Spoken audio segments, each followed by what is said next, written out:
1 Tessalonicenses capítulo 5, versículos 16 a 18. Todos encontraram? Amém?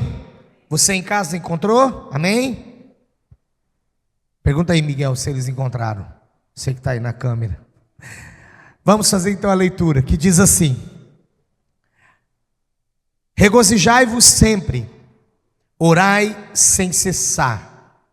Em tudo dai graças, porque esta é a vontade de Deus em Cristo Jesus para convosco. Feche seus olhos mais uma vez, vamos orar. Obrigado, Senhor, pela tua palavra que foi lida, porque ela não volta para ti sem antes realizar aquilo para o qual ela foi enviada e proposta. Por isso nós clamamos que o teu Espírito Santo ainda use desta palavra, para que nós possamos entendê-la melhor e seja de fato transformadora em nós, em nome de Jesus. Amém. Amém. Meus irmãos, quando nós fazemos a leitura do versículo 18, em tudo dai graças, passa às vezes na nossa mente um filme de como dar graças em tudo, se nem tudo é fácil, se nem todas as vezes nós estamos vivendo um momento bom, mas em tudo dai graças, até no momento que eu estou atravessando que é ruim, até o momento que eu estou esperando por uma decisão, até o momento que eu espero a realização de algo na minha vida, um plano, um projeto, ou às vezes algo no seu interior mesmo. Você está passando por lutas interiores, você está passando por uma situação de saúde também, no físico, mas em tudo dai graças.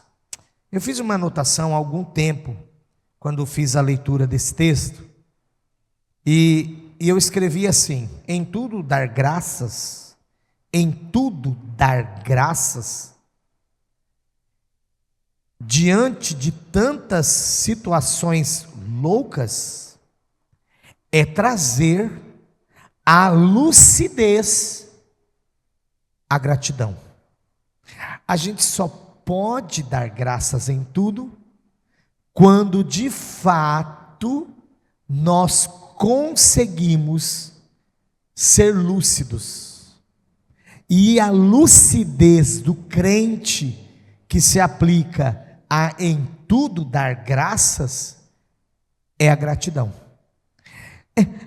É a gratidão pelo fato de que, embora tudo pareça tão escuro, eu continuei escrevendo aqui, embora tudo pareça tão escuro, temos a certeza que a luz de Cristo brilha.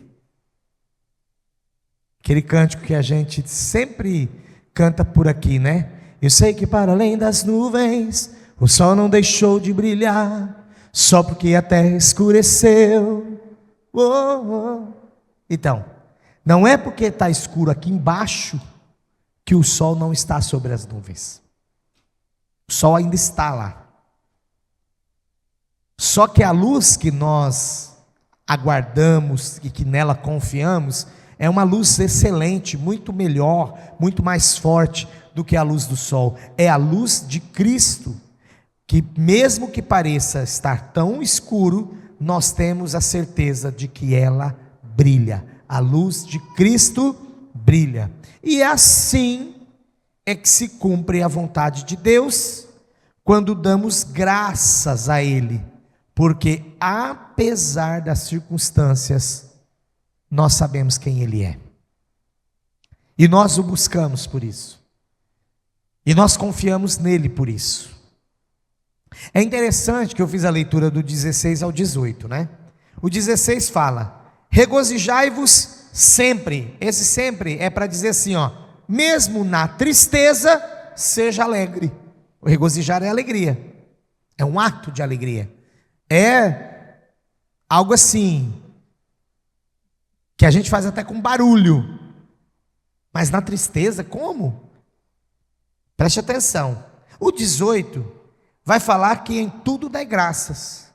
Aí você fala, Aqui, regozijar sempre, ser alegre sempre, mesmo nas tristezas, em tudo dar graças é ser grato ou dar graças ao Senhor, mesmo nas adversidades. Como isso é possível? Para quem cumpre o versículo 17. O que está no versículo 17? Orai sem cessar. Quem ora, consegue regozijar sempre. Quem ora, consegue dar graças ao Senhor. Porque quando você ora, você está colocando diante de Deus, mesmo que a oração, porque ela tem que ser sincera, você está falando com o Pai, mesmo que na oração você expresse como você está, triste, amargurado, sofrendo, com dores aqui são as mais diversas, mas você ora sem cessar, porque você sabe que no tempo certo, Deus vai te socorrer. Deus vai te socorrer. Talvez você já esteja pensando em momentos que você passou de tristeza, ou momentos tristes que você está passando agora, mas a notícia de Deus para mim e para você hoje, o recado de Deus para mim e para você hoje, é que nós vivamos uma vida de gratidão. E durante a mensagem você vai entender isso melhor, porque se eu falar tudo agora, não adianta eu falar depois durante a mensagem mais. Mas grava isso, você vai entender que é possível ser grato em tudo, e é possível regozijar sempre, mesmo quando as coisas demonstrem que não. E às vezes o mundo está olhando para você. Você saiu, por exemplo, sexta-feira, de repente com uma pendência lá no seu trabalho, e amanhã você vai chegar e está todo mundo pensando, como ele vai entrar, como é que ele vai trabalhar, ele sabe o problema que ele tem que enfrentar, e você chega regozijando, a pessoa vai falar, uai, como? Porque você ora, porque você confia, porque você sabe quem cuida de você. Paulo, ele escreve aqui à igreja de Tessalônica, esta mensagem, e nesse destaque aqui, pedindo à igreja que em tudo dê graças, exatamente porque ela vivia sob perseguição. Ele não disse para esta igreja assim, olha, dai graças porque tudo está bem, ou quando tudo estiver bem. Ele disse, dê graças em tudo, mas não era um momento tão precioso para dar graças, porque dar graças não é algo assim meramente emocional, quando eu estou bem na alma, mas pelo fato de que eu tenho certeza de quem controla a minha vida, eu dou graças no meu espírito. Então, se eu deixar por conta da minha alma, dos meus sentimentos, de como está o meu psicológico, de como está o momento que eu estou atravessando no físico também, porque tem coisas que a gente sente na carne. Se eu deixar para a carne, para o físico, e deixar para a alma, para o emocional, cuidar dos momentos que eu estou atravessando, por certo eu não saberei dar graças. Mas se eu fizer isso no Espírito, porque é onde o Espírito Santo de Deus habita, é onde Ele me controla, é onde Ele me enche, por isso me usa, e é onde Ele me consola, enquanto eu estou aguardando. Aí é possível dar graças. Aí é possível dar graças. Uma das coisas que eu uso, irmãos, é para mim isso aqui, é só uma colocação, cada um tem uma maneira de trabalhar com a adversidade, mas a maneira que eu busco o Senhor pedindo, já agradecendo, a maneira como eu busco ao Senhor já dando graças, é me lembrando de situações parecidas que eu já vivi e que o Senhor me livrou. É uma das formas que a gente tem para se lembrar, porque nós somos humanos e às vezes a gente precisa de lembranças também. Mas dar graças é uma marca de maturidade que só o adorador tem. Semana passada eu falei sobre louvor e adoração, e nessa semana falar sobre esse tema, em tudo dar graças, ou em tudo dai graças, é uma continuação sobre se de fato nós entendemos o que é louvor e se de fato nós entendemos o que é adoração. Se nós entendemos que louvar é exaltar e é destacar o que Deus faz, e adoração a gente faz porque Ele é ou por quem Ele é, nós também entenderemos, nesse mesmo sentido, nesse mesmo pensamento, que é possível darmos graças. Dar graças, irmãos, é uma expressão de confiança. Em tudo dar graças, não é que o apóstolo Paulo está ensinando a eles darem graças pelo problema. Ninguém vai falar assim, graças a Deus que eu machuquei bastante nesse tombo aqui. Mas em tudo dar graças é ser grato no problema, na situação. Porque o problema nós vamos orar para ele ir embora, para ele deixar de existir. Mas nós daremos graças a Deus, porque nós sabemos que Ele tem poder para retirar, para resolver, para nos socorrer, para nos ajudar. Então nós precisamos agradecer a Deus, mesmo dentro do problema. Porque só consegue agradecer, ser grato, só agradece em meio à dor quem confia no caráter de Deus, quem anda com Ele no vale, porque o conhece no monte, porque um dia também esteve lá no monte com Ele, e sabe que Ele vai voltar com você para lá, porque alguém que sabe,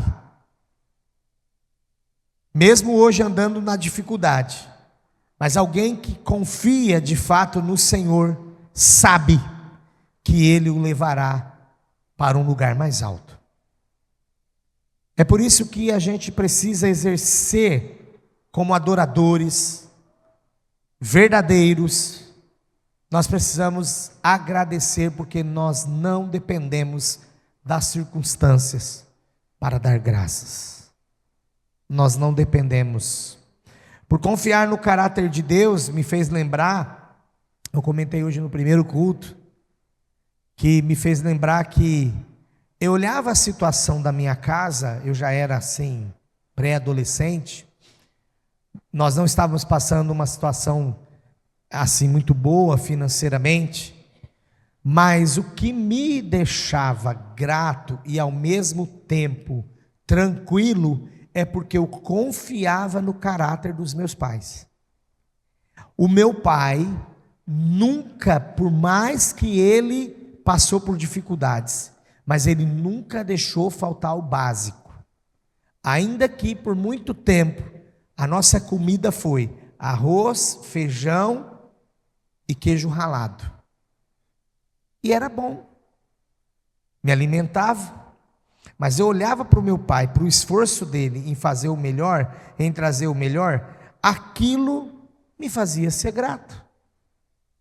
Enquanto essa igreja passava por grandes dificuldades,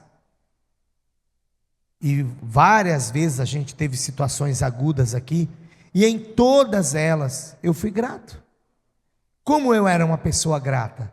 Sabe uma das formas que eu demonstrava que eu era grato? Porque confio no Senhor, não é porque eu desenvolvi um negócio especial e só eu tenho. Não, eu sou fraco, mas sabe como eu era grato e fazia questão de demonstrar? Pela minha alegria ao receber as pessoas. Eu não tinha nem sala para receber ninguém naquela época. Mas as pessoas chegavam aqui e me encontravam da mesma maneira, com vontade de fazer, com vontade de ver as coisas acontecendo, com o desejo de que Deus agisse, e Ele foi agindo, a partir da gratidão, a partir de ser grato, a partir de dar graças ao Senhor, porque a gratidão ela é parte da vida do adorador. Na última mensagem que eu ressaltei a diferenças que se completam, né? É bem interessante isso, porque o louvor e a adoração têm a sua forma de ação, como louvor é pelo que ele faz, exalta-o, mas é pelo que ele faz, e a adoração é pelo que ele é. Mas quem aprende a agradecer antes do milagre chegar, é um adorador. Quem aprende a agradecer, mesmo antes da vitória chegar, é um adorador. A gratidão é parte da vida do adorador. Porque lá em Abacuque, não precisa abrir porque eu só vou fazer menção, tá?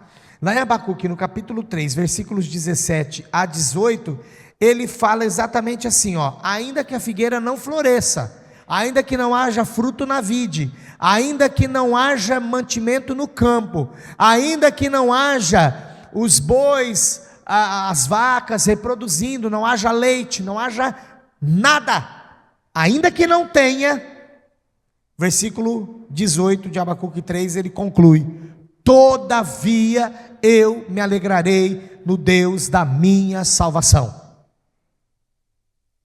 Porque ele tinha a presença. Eu posso dizer o Deus da minha salvação, porque ele habita em mim. Eu posso dizer o Deus da minha salvação, porque eu já experimentei como ele me sustenta e me livra. Não só a salvação para o céu, que é a melhor, a maior bênção, mas a salvação no sentido de me livrou. Então eu confio e eu por isso me alegrarei em Deus, o Deus da minha salvação. Eu sei que isso não é fácil, dependendo do que você está passando agora, mas experimente fazê-lo. Experimente ser um adorador maduro, aquele que mesmo não vendo as coisas acontecerem, mas olha para o Senhor e diz: eu sei que o Senhor é Deus. Eu sei que o Senhor continua sendo bom. Eu sei que o Senhor continua sendo Deus. Esse exemplo bíblico, talvez você vai falar: sabia, não podia faltar Jó, né?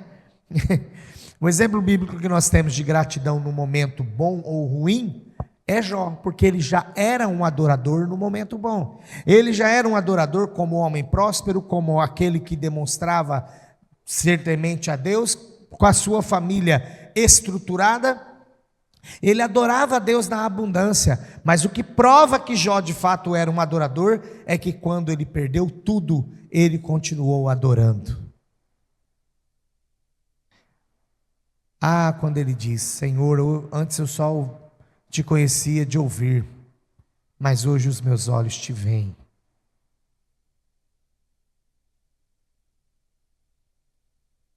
Em Jó 2:10 ele diz assim: receberemos o bem de Deus e não receberíamos o mal?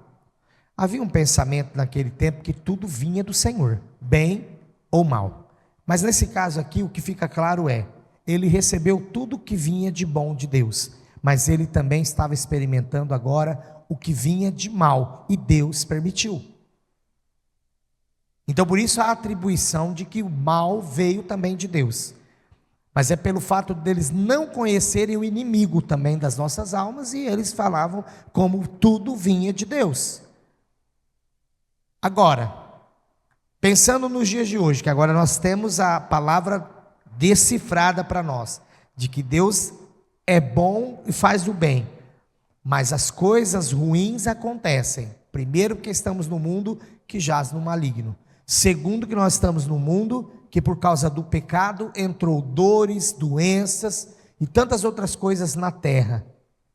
Você até sabe lá o que foi bem declarado: para a mulher você terá dores de parto, homem, você vai comer do fruto do seu suor. Então entrou tudo isso no mundo, mas nós estamos debaixo da proteção do nosso Deus. Jó nos ensina que a gratidão verdadeira, ela não é circunstancial, ela é espiritual, porque ele foi o mesmo homem antes e depois. O mesmo homem antes, durante ele teve momentos assim de tristeza, ele chegou a falar para os amigos e tudo, mas ele volta rapidamente para o caminho, e ele fala para Deus: eu não poderia mesmo ter duvidado de ti, eu sei quem tu és. E Paulo, que o mesmo apóstolo que escreveu para os Tessalonicenses, era um homem que vivia perseguido, era açoitado, era preso. Ele mesmo que escreve à igreja da Tessalônica dizendo: em tudo dai graças. Lá em Atos capítulo 16, a partir do versículo 20, nós vemos que ele estava preso com Silas. Paulo e Silas estavam na prisão, feridos, acorrentados. Mas o que eles faziam mesmo, igreja, no momento que eles estavam presos? Eles louvavam a Deus, eles oravam e cantavam, ao ponto de que abriram-se as portas da prisão. Aquele cárcere foi invadido pela música, que é uma forma de dar graças. É uma forma de dar graças, que a gente pode falar ou pode cantar. E aí eles cantavam, e esse dar graças, a maneira como eles engrandeciam o Senhor naquele cárcere, abriram-se então as portas da prisão. Agora pense em tudo que você tem, que até agora a gente falou se estamos atravessando por dificuldade, se estamos enfrentando adversidade, mas tem gente que não consegue ser grato pelo que tem. Como vai dar graças em tudo, na adversidade, na dificuldade, se o que tem, ele já não é grato? Você tem trabalho. Você sai de casa amanhã, toma o seu café, sai de casa, chega no seu trabalho, senta-se lá numa cadeira, à frente está a sua mesa, você liga o seu computador e começa a trabalhar. Basta um inconveniente, um motivo de alguém que vai ali, te traz um problema, ou fala alguma coisa que você não gosta, para você começar até a pensar: eu preciso sair desse trabalho, eu preciso sair desse serviço aqui. A gente não é grato nem pelo que tem, irmãos. Trabalhava como encarregado de departamento pessoal numa metalúrgica, e um dia, um dos da produção chegou diretamente nos diretores, nos proprietários lá, e falou assim: eu preciso de um aumento. Aí o que ela fez? Chamou ele lá na sala, me chamou, falou: olha, ele precisa de um aumento. Aí eu tinha feito uma pesquisa e falei: realmente, a nível aí de metalúrgicas, como o que a nossa é, né, de faturamento, de produção, ele é um gerente que está ganhando muito pouco mesmo. Então chama ele aqui. Chamamos ele lá e demos o aumento. No outro mês, quando ele recebeu o primeiro salário dele com aumento, ele chegou assim em mim, com o olerite antigo e com o olerite novo. Falou assim: olha aqui que barbaridade. Olha o meu INSS, para quanto foi o desconto? Tipo, falando como hoje. Ele descontava lá 120 no salário antigo, agora estava descontando 280. Ele falou assim: olha aí, mais do que dobrou o desconto. Aí ele leu lá, IRRF, ele nem sabia o que era. E esse negócio aqui, ó? Eu falei: IRRF é Imposto de Renda Retido na Fonte. Então, isso aqui não existia antes. Falei: vamos fazer o seguinte. O quê? Eu olhei o líquido lá, ele ganhou mais que o dobro do líquido do antigo. Vamos fazer o seguinte: devolve o dinheiro que foi depositado na sua conta, e eu vou reformular o seu olerite, vamos continuar no antigo. Não, mas aí, eu falei: você não sabe fazer conta? Você não sabe ser grato? O IRRF aí, tá, eu estou enrolando aqui. Tudo bem, eu não sei se você vai pegar de volta, se vai restituir. E duro que ele restituiu, porque ele tinha 2 ou 3 dependentes. O próprio INSS, agora maior, desconto maior, entra lá para a base de cálculo da dedução. Eu falei: às vezes você vai até pegar de volta. Mas sabe esse INSS aqui que você está amaldiçoando esse desconto? Esse aqui você vai aposentar pelo valor que você ganha agora. Ah, é isso? É. Eu falei: e o líquido? E o líquido? Você ganhou o dobro. Você ganhou o dobro. Você não sabe ser grato. Uma vez uma pessoa falou para mim, irmãos, assim: Ele já não está mais entre nós. Ele falou assim para mim: pastor, eu vejo a pessoa reclamar porque recebeu um carnê de IPTU, porque recebeu um IPVA. E eu falei: realmente, olha como a gente não é grato pelo que tem. Chega o IPVA, você fala: aqui, ó, de novo esse IPVA. Sabe por que você paga IPVA, irmão? Vamos ver se você descobre. Por que você paga IPVA? Ah, porque você tem carro. Aí esse cara falou assim para mim: eu dou graças a Deus, porque todo ano entrega aqui. Ele tinha um escritório da companhia dele. Ele falou assim: todo ano o correio entrega aqui mais de 100 carnês de IPTU, porque ele tinha mais de 100 imóveis. Olha como que a gente não é grato. A gente fala mal do IPTU da nossa casa, a gente fala mal do IPVA porque temos carro. Nós falamos mal das coisas que temos. Por isso que é um desafio muito grande ser grato ou dar graças quando está em dificuldade.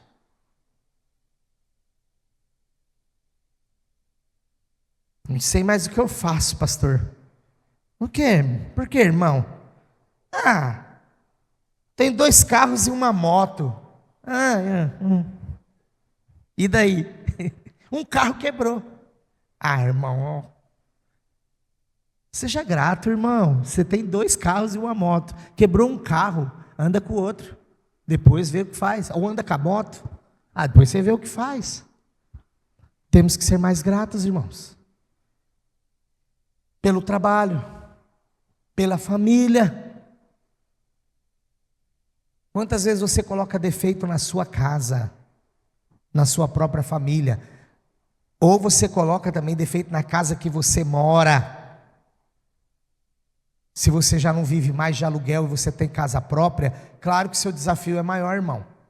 Porque o que paga aluguel, às vezes tem o comodismo, né, de pegar, ligar para o proprietário da casa: quebrou telha aqui, aí fala o contrato, né, como é coisa de estrutura, tem que vir aqui arrumar. Aí vira para a mulher e fala: deixa que o dono da casa venha arrumar o nosso telhado. Mas eu prefiro arrumar o telhado, porque a casa é minha. Quando a gente pensa como nós não somos gratos, dá até desespero. Não somos gratos pelo trabalho, não somos gratos pela família, pela casa física que a gente tem, não somos gratos pela igreja.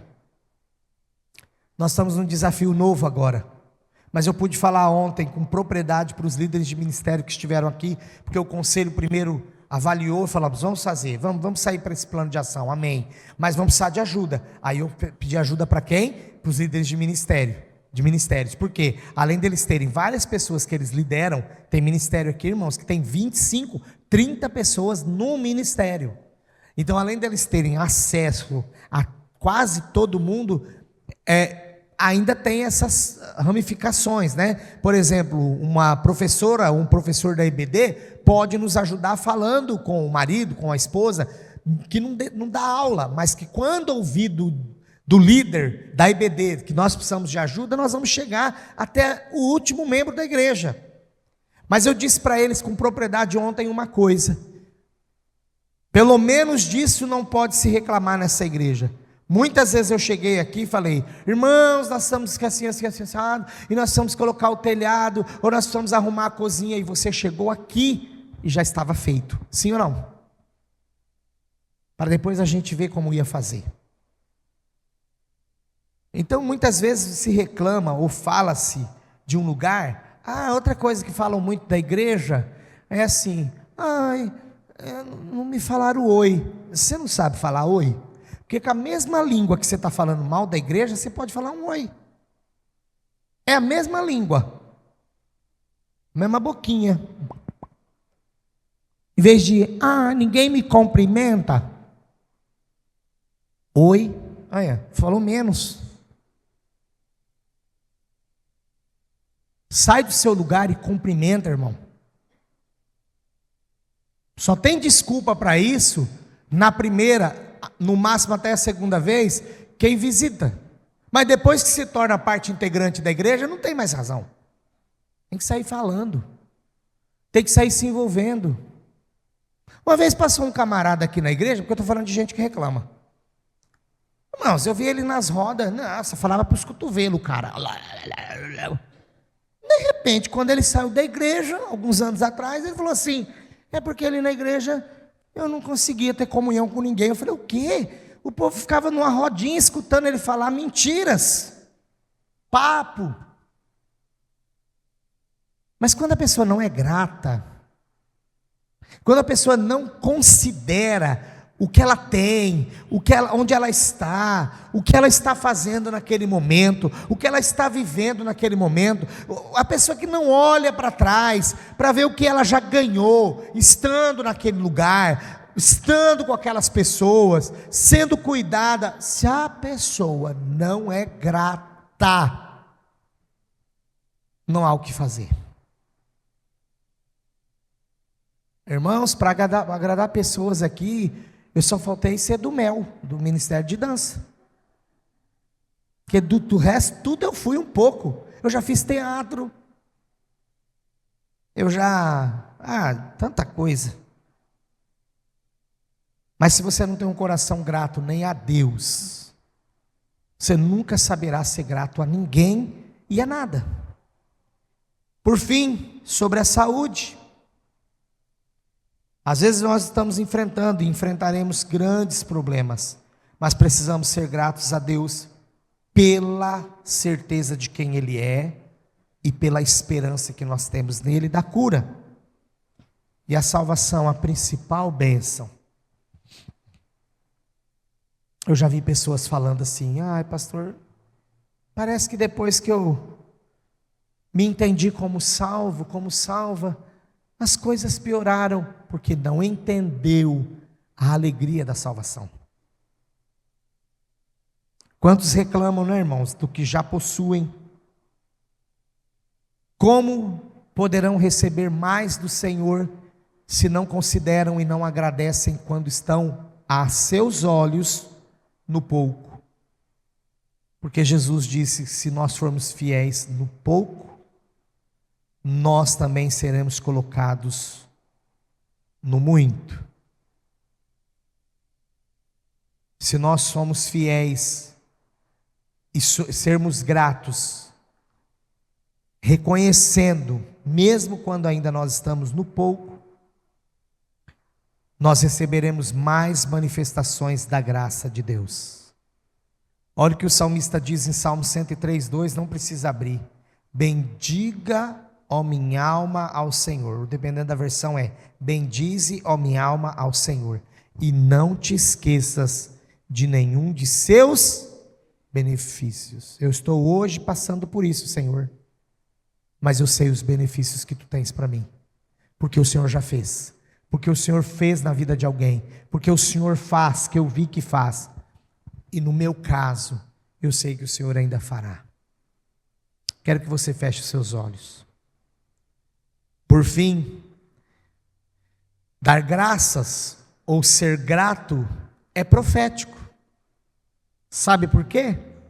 Porque quando nós agradecemos antes de ver, nós já estamos declarando para Deus que Ele continua no controle, de que nós cremos que Ele ainda fará, e de que nós sabemos que Ele ainda não terminou, mas Ele completará a boa obra. Quando nós somos gratos, ou dar graças, ativa a nossa fé. Por isso é profético. É como eu já recebi. Não tenho ainda concretamente, mas pela fé eu já recebi. Enquanto você ora, se coloca diante de Deus, eu quero dizer as últimas palavras. Dar graças não é ignorar a dor, mas é declarar pela graça ou pelas graças que nós damos a Deus, que a dor não é maior do que Ele. Não é. O verdadeiro adorador, aquele que dá graças de fato, aquele que agradece de fato, ele agradece quando está no alto, ele agradece quando está no mais baixo, Ele agradece no monte, Ele agradece no vale, Ele agradece antes, Ele agradece durante o processo e Ele agradece depois. Porque tem gente que se esquece depois, né? Como foi o caso daqueles 10 leprosos que só um voltou para agradecer. Nós não adoramos a Deus pelo que nós recebemos dele, isso foi falado muito na semana passada, mas nós adoramos a Deus por quem Ele é.